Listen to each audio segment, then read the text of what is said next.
L'Asie n'a rien, mais elle transforme tout, alors que l'Afrique a tout, mais elle ne transforme rien. Eh bien, ce constat reste toujours d'actualité. Et pour la démonstration, nous allons examiner deux pays semblables, la Côte d'Ivoire en Afrique et la Malaisie en Asie.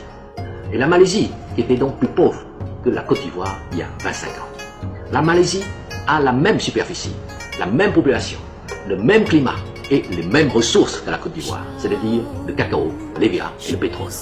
Et son premier ministre, le docteur Mahathir, surnommé Dr M ou Dr Miracle, a fait de la transformation son credo, sa priorité. Ainsi, la Malaisie transforme automatiquement toutes ses matières premières. Par exemple, elle transforme son EVA en pneus de voiture, en préservatifs, en gants caoutchouc. Et comme la transformation est faite sur place, eh bien, les cours de l'EVA sont fixés, non pas à Londres, mais à Kuala Lumpur, la capitale de la Malaisie. Et la démonstration est ainsi faite. Quand vous avez des usines de transformation sur place, c'est vous qui fixez les cours de vos produits, c'est clair. Et sur cette lancée, la Malaisie a bâti, avec son pétrole, une société pétrolière dénommée Petronas, qui est considérée comme l'un des nouveaux géants de l'or noir.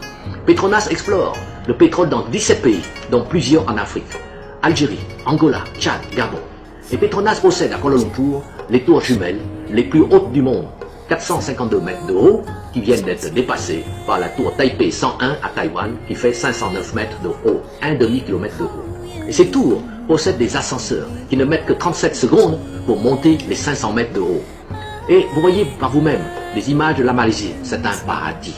Un paradis qui a permis à la Malaisie d'attirer 12 millions de touristes en 2004 et qui lui rapportait 6 000 milliards de recettes en devises, soit 4 fois le budget national de la Côte d'Ivoire.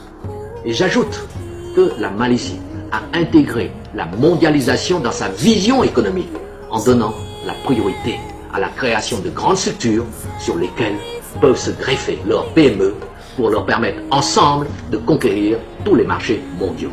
Comme les autres dragons, la Malaisie sait que sans les grandes structures, aucune PME ne peut conquérir à elle seule les marchés mondiaux.